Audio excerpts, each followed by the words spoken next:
ایک صحابی تھے حضرت برا بن مالک نام تھا، چھوٹی سی عمر تھی، حضور گلی سے گزرتے نا کبھی تو جذبہ تھا بڑا، چھوٹی عمر، بعد نے لکھا صرف 14 سال کے تھے، بعد نے لکھا نہیں 14 تو زیادہ ہے، 12 سال عمر تھی، عشق لگا سی کھیڈا کھیڈ دی نو، 12-14 سال عمر۔ اصل میں نا بچوں کی ڈائریکشن ٹھیک نہیں، ان کی ڈائریکشن ٹھیک ہو نا تو یہ چوکوں میں کھڑے ہو کے موبائل پہ گیمیں نہ کھیلے اور معاذ اللہ میسج نہ کریں، بلکہ یہ مسجد میں بیٹھ کے نبی پاک کی نعتیں سنیں۔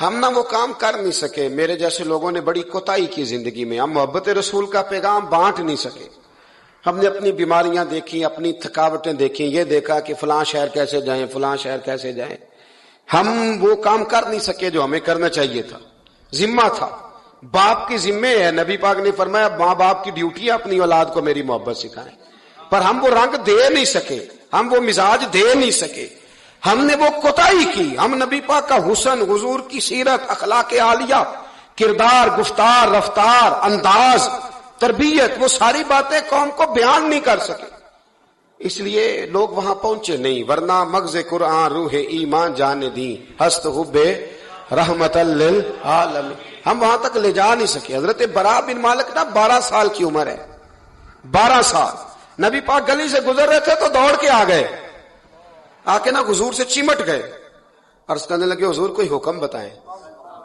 میرا دل کرتا ہے آپ کی بات مانوں، کوئی حکم حضور۔ مجمع الزوائد میں حدیث، اس ایک حدیث کے لیے نا میں کو 5000 روپے کی پوری کتاب، پوری 10 جلدیں خرید کے لایا تھا، ایک حدیث کے لیے، پیاری بڑی ہے، شاندار بڑی ہے، وہاں میرا دل کیا، میں نے کہا جس کتاب میں ہے نا ساری کتاب ہی منگا لو، کچھ چیزیں بڑی انسان کو انوکھی لگتی ہے نا۔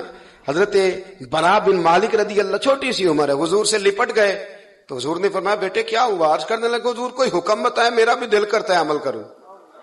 تو حضور نا چھوٹے چھوٹے کام بتاتے، دکان سے، یہ بچوں کو یہی بتانا ہوتا ہے نا، دکان سے لے آ، یہ کر دے، فلاں کو بلا لے، لیکن حضور ان کی غیر موجودگی میں ان کا ذکر بڑا کرتے۔ ایک دن کچھ لوگ کہنے لگے حضور بڑا ذکر کرتے ہیں پر وہ کرتا تو چھوٹے موٹے کام ہے بچہ، تو نبی پاک نے ایک دن ارادہ کیا کہ ان کو تجربہ نہ کرائیں کہ وہ پیار کتنا کرتا ہے۔ رسول کریم فرمانے لگے میں جو کہوں گا کرو گے؟ حضور کروں گا۔ فرمایا جاؤ اپنے باپ کی گردن کاٹ کے لاؤ۔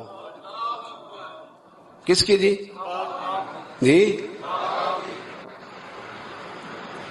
بات تو محبت کی ہو رہی ہے، کڑوی سی بات نہ کر لوں، کڑوی سی رہنے دیتے، آپ کا پروگرام نہیں تو چھوڑ دیتے، آگے بڑھ جاتے، ذرا کڑوی سی ہے، کر لوں جی، بولیے، یعنی باپ کی، ہم محبت رسول میں صرف داڑھی کی بات کرتے ہیں، کسی کی گردن کی نہیں، صرف ہم کہتے ہیں حضور سے محبت ہے تو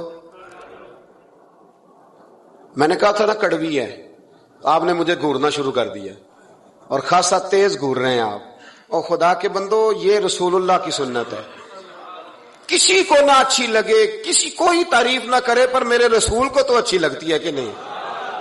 نبی، ایک بندہ مجھے کہتا ہے داڑھی کے نام پہ لوگ تانے بڑے دیتے ہیں، داڑھی رکھی ہے تو یہ کرتا ہے، تو میں نے کہا یہ نبی پاک کے نام کا تانا، اسے خوش ہو کے قبول کر، اس کا بڑا مزہ ہے، اس کو یوں سینہ کھول کے کہہ دے تانا، دے تانا۔ تو کبھی کبھی نا ایسا ہوتا تھا، میں پڑھتا تھا تو کبھی گزرتے تو کہتے وہ جا رہے ہیں داتا صاحب والے، وہ جا رہے ہیں غوث پاک والے، تو میں نے کہا الحمدللہ، یہ اس طرح ہمیں روز چھیڑا کرو، اس طرح روز چھیڑا کرو، ہمیں خوشی ہوتی ہے، اور یہاں بھی کہنا اور قیامت میں جا کے بھی یہی کہنا کہ یہ داتا صاحب والے ہیں، وہاں بھی کہنا کہ یہ غوث پاک والے ہیں، یہ چھیڑو ہمیں، ہم یہ چھیڑتے ہو تو ہمیں مزہ آتا ہے، یہ کہا کرو، ہمیں روز کہا کرو۔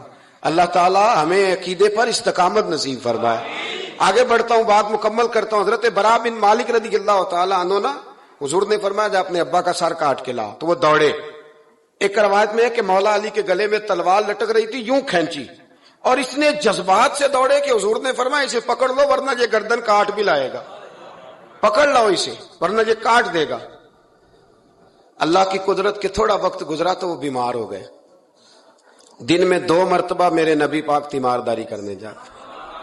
ایک شام رسول کریم تشریف لے گئے تو حضور سرانے بیٹھے، ماتھے پہ ہاتھ رکھا تو کریم محبوب ان کے باپ کی طرف کان میں کچھ کہا ان کے والد سے، حضور رونے لگے،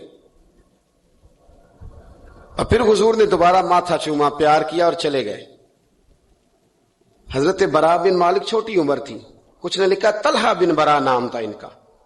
تو حضرت طلحہ بن برا نا اپنے ابا کو قریب بلایا اور چارپائی پہ بٹھایا. کہنے لگے ابا جی حضور کیا فرما گئے؟ کہا بیٹا تیرے والی بات نہیں. کہا نہیں بتائیے. کہا نبی کریم علیہ السلام نے فرمایا کہ شام کو نا میرے طلحہ کا انتقال ہو جائے گا، اور جب اس کی روح پرواز کر جائے تو مجھے خبر کرنا، میں آ کے جنازہ پڑھاؤں. ٹھنڈ بڑی تھی مدینے میں، ٹھنڈ بڑی تھی. حضرت طلحہ نے نا اپنے باپ کا ہاتھ پکڑا اور اپنے سینے پہ رکھا. کہنے لگے ابا حضور تو جو فرما گئے پر میری وصیت یاد رکھنا. نبی پاک کے دین کا قانون یہ ہے کہ جب کوئی انتقال کر جائے تو جلدی دفن کرو. اس طرح کرنا، رات کا وقت ہوگا جب میرا انتقال ہوگا تو فوراً غسل دے کے نا دفن کر دینا، نبی پاک کو خبر نہ کرنا، نہ بتانا. عمر دیکھو اور بات دیکھو. کہ حضور کو کیوں نہیں بتانا، حضور خود فرما کے گئے ہیں. تو کہنے لگے رات کا وقت ہوگا تو جن گلیوں سے حضور نے گزر کے آنا ہے نا وہ یہودیوں کے محلے ہیں. ایسا نہ ہو کہ میرے جنازے کی وجہ سے کوئی یہودی میرے نبی کو تکلیف دے دے. میرے جنازے کی وجہ سے، جنازے کی وجہ. یہاں کہتے ہیں حضرت صاحب مجھے بڑا پیار ہے آپ سے، پر میرے گھر ضرور پہنچے، جیسے مرے یا جیے وہاں شام کو آپ کو پہنچنا پڑے گا. میرے رسول کریم علیہ السلام کے غلاموں نے دیکھو انداز محبت کیا بیان فرمایا. کہا نبی پاک کو تکلیف نہ ہو میری وجہ سے، میرا جنازہ خود ہی پڑھ کے مجھے دفن کر دینا. ان کا انتقال ہو گیا، رات کو دفن کر دیا. صبح حضور تشریف لائے، وہ محبوب جنہیں اللہ نے غیب کے خزانوں کی کنجیاں عطا فرمائی. فرمایا بتایا کیوں نہیں؟ مجھے بتاتے، میں خود جنازہ پڑھتا. میں خود نہ قبر میری تے میرے اپیرا جے کر پاوے پھیرا، قبر دے اندروں ہڈیاں اٹھ کے مجرا کر سن تیرا. کہا بتایا کیوں نہیں، خبر کیوں نہیں کی؟ میں جنازہ پڑھتا، میں خود پہنچتا. تو باپ رو پڑے، عرض کرنے لگے حضور میرا تو پتر تھا، میرے لیے اس سے بڑی سعادت کیا ہوتی کہ آپ جنازہ پڑھاتے. پر اس نے وصیت کر دی تھی کہ حضور کو بتانا نہیں، تکلیف ہوگی. نبی کریم فرمانے لگے بتاؤ مجھے اس کی قبر کہاں ہے. اور یارو غور کرنا، ساری دنیا گنبد خضرا روضہ رسول پہ اور نبی پاک ایک غلام کی قبر پہ تشریف لے گئے. خود نبی کریم گئے اور آج حضور نے دعا انوکھی فرمائی. فرمایا اے اللہ جب میرا طلحہ تجھ سے ملے نا تو ذرا اس سے مسکرا کے بات کرنا جو تیری شان کے لائق. رسول اللہ کی محبت، نبی پاک کی غلامی، رسول اللہ کا پیار. اعلیٰ حضرت کہتے ہیں جان ہے عشق مصطفیٰ، روز فضو کرے خدا. او بھائیو جس کو ہو درد کا مزہ وہ نازے دوا اٹھائے کیوں. اور اعلیٰ حضرت فرماتے ہیں جلنا تو ہے، کوئی دولت کے لیے جلتا ہے، کوئی شہرت کے لیے جلتا ہے، کوئی اقتدار کے لیے جلتا ہے. فرمانے لگے اے عشق تیرے صدقے جلنے سے چھٹے سستے، جو آگ بجھا دے گی وہ آگ لگائی ہے، جو ساری آگ بجھا دے گی وہ. حضرت سیدنا ابو بکر صدیق رضی اللہ تعالیٰ عنہ ارشاد فرماتے ہیں کہ نبی پاک علیہ الصلوۃ والسلام نے جب ہم سے وعدے لیے کہ تم کسی کے آگے سوال نہیں کرو گے تو فرماتے ہیں میری تو یہ حالت ہے کہ میں گھوڑے پہ بیٹھا ہوں اور میرا دھرا بھی ہاتھ سے گر جائے تو میں کسی سے نہیں کہتا اٹھا دو، کیونکہ حضور نے وعدے لیے تھے کہ ہاتھ نہیں پھیلانا. میں خود گھوڑے سے اتر کر وہ اٹھا لیتا ہوں. حکیم بن حزام رضی اللہ تعالیٰ عنہ صحابی ہیں جن کی پیدائش کعبے میں ہوئی، ان سے حضور نے وعدہ لیا کسی کے آگے ہاتھ نہیں پھیلانا. حضرت سیدنا ثوبان رضی اللہ تعالیٰ عنہ سے وعدہ لیا کسی کے آگے ہاتھ نہیں پھیلانا. حضرت ابو ذر غفاری سے کہا کسی دنیا دار کے آگے ہاتھ نہیں پھیلانا. حضور سید عالم صلی اللہ تعالیٰ علیہ وسلم چاہتے ہیں خوددار رہے نبی پاک کی امت. لیکن آج کسی چوک میں چھوٹے بچے دکھائی دیتے ہیں وہ مانگ رہے ہیں، کسی جگہ پہ خواتین کھڑی ہیں وہ کشکول طلب دراز کیے ہوئے ہیں، کسی جگہ ہم دیکھتے ہیں کہ بیمار لوگ اپنے زخم دکھا کے مانگ رہے ہیں، کسی جگہ چھوٹے بچوں کو آگے کر کے مانگا جا رہا ہے. ہم دیکھتے ہیں کہ مسجدوں کے دروازوں پر اللہ تعالیٰ کا وہ گھر جہاں فقط اللہ سے مانگنا چاہیے تھا وہاں بھی لوگ نمازیوں کے سامنے ہاتھ پھیلائے کھڑے ہیں. اس طرح کا ماحول اگر معاشروں میں بنے گا تو پھر وہ قومیں کیا خوددار ہوں گی یا قوموں کی قومیں بھکاری بن جائیں گی؟ پھر آنے والی نسلیں کیا کردار معاشرے کے اندر دے سکیں گی؟ اللہ کی ذات پہ بھروسہ کیا جائے، محنت کی عادت بنائی جائے. اور جب ہمارے سامنے اعداد و شمار آتے ہیں، جب تحقیق کی جاتی ہے، جب ریسرچ کیا جاتا ہے تو پھر محسوس ہوتا ہے کہ ان میں زیادہ تر لوگ وہ نہیں ہیں جو مجبوری کے تحت مانگ رہے ہیں، زیادہ تر لوگ وہ ہیں جو تن آسانی کی وجہ سے مانگتے ہیں. زیادہ تر لوگ وہ ہیں جو محنت کے لیے آگے بڑھنا نہیں جانتے.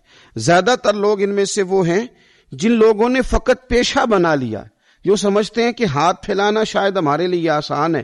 ان لوگوں نے ایک بڑا لمبا چوڑا ماحول بنا کے مانگنا شروع کیا ہے، اور ہم دیکھتے ہیں لمبی لسٹیں، لمبی قطاریں.